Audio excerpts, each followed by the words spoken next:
Well, do you think the bill needs another hearing this year, given that there are so many questions in the floor? No, I don't. I think we answered the questions when we had the hearing. The I think name of that task force.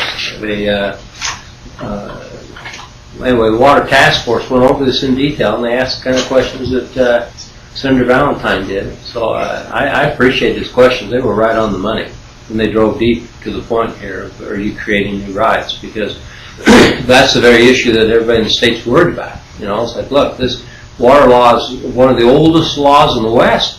I believe it goes back well over 100 years, and everybody's really jumpy about that. So when they say, is it our intention to change the law, the answer is absolutely no. We don't want it. This was a very small exception, and frankly, that's one of the pushbacks against it, is the fact that it's an exception. We've never done this before. And so it's, you know, you worry about the law of unintended consequences, which he was so wise to ask about. And so it is in fact a very small exception. If you remember, this all kind of started a couple years ago with Mark Miller. Remember that, when he tried to save his rainwater to wash his cars with? Well, in that case, it was such a large amount that the state actually issued him a water share, and he had to buy that to do that. And so my feeling was we want to try to promote some of this, and whether that lawn or whether that rain hits your gutter and goes on the lawn, or hits your gutter and goes in the tank and goes on the lawn, I view that as pretty much the same thing. So that's why our hope, that's why we made it so you couldn't transport it, and you could only store a certain amount. So it made it tough to do. I have to also say I appreciate Senator Jenkins and the responses that he gave, because what we've done is we've created a record now that someone in the future who looks at this and says, oh, they intended to change the water law. It's very clear on the floor debates in the Senate, we are not changing the water law. This is a very narrow exception. Isn't an exception a change in the law? No, it's not. Let me rephrase that, Joe. It's not a change in the whole basic underpinning the philosophy of the law. It is an exception to that basic philosophy of prior appropriation, which is almost universal in the West.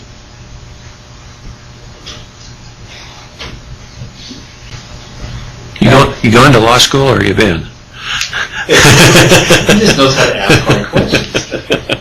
Senator Jenkins, can I ask you a question? Yes. What happens now? I know I've been on websites, for environmental groups or whatever, and they've mentioned, hey, rainwater harvesting, because it's kind of a buzz, out there in I don't know, people who garden, or people who are into that kind of lifestyle. They may not even know that it's not legal for them to do that right now. I mean, what's their legal standing right now? Well, yeah, right now they are, and of course the biggest culprit to that is a good old rain barrel. Lots of people have a rain barrel; they just slide under the gutter. That's happened forever, and in fact, in Utah, that's breaking the law. That absolutely is. And that goes right to the issue that we were talking about on the floor today, which was, do you own the water that hits your property? That's Eastern water law. Everything kind of east of the Mississippi, that's what they have. And because they have a lot of water, they don't have to really worry about rationing water.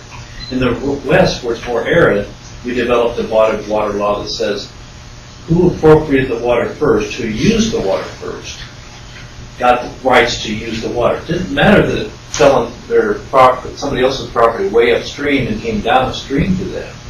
It mattered as to whether or not you had a prior right by virtue of your prior use.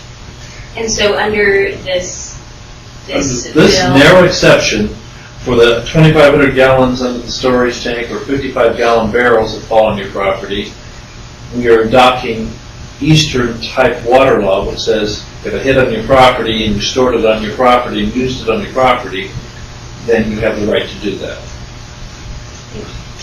If you want a little bit of a follow-up, you might talk to Ben Ferry. He was one in the House, and he's a farmer, and he was worried about that last year.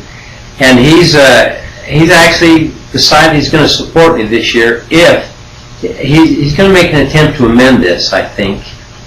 Last time I talked to him, he said he was, and make it so there's a site that the state has, and I'm not familiar with that site, but he told me about it, where somebody can get on and register their tank. And he's going to try to amend this to say that you have to register the tank. So at least the state knows how many are out there. And I'm not opposed to that. If he amends that, I told him I wouldn't fight him on that one.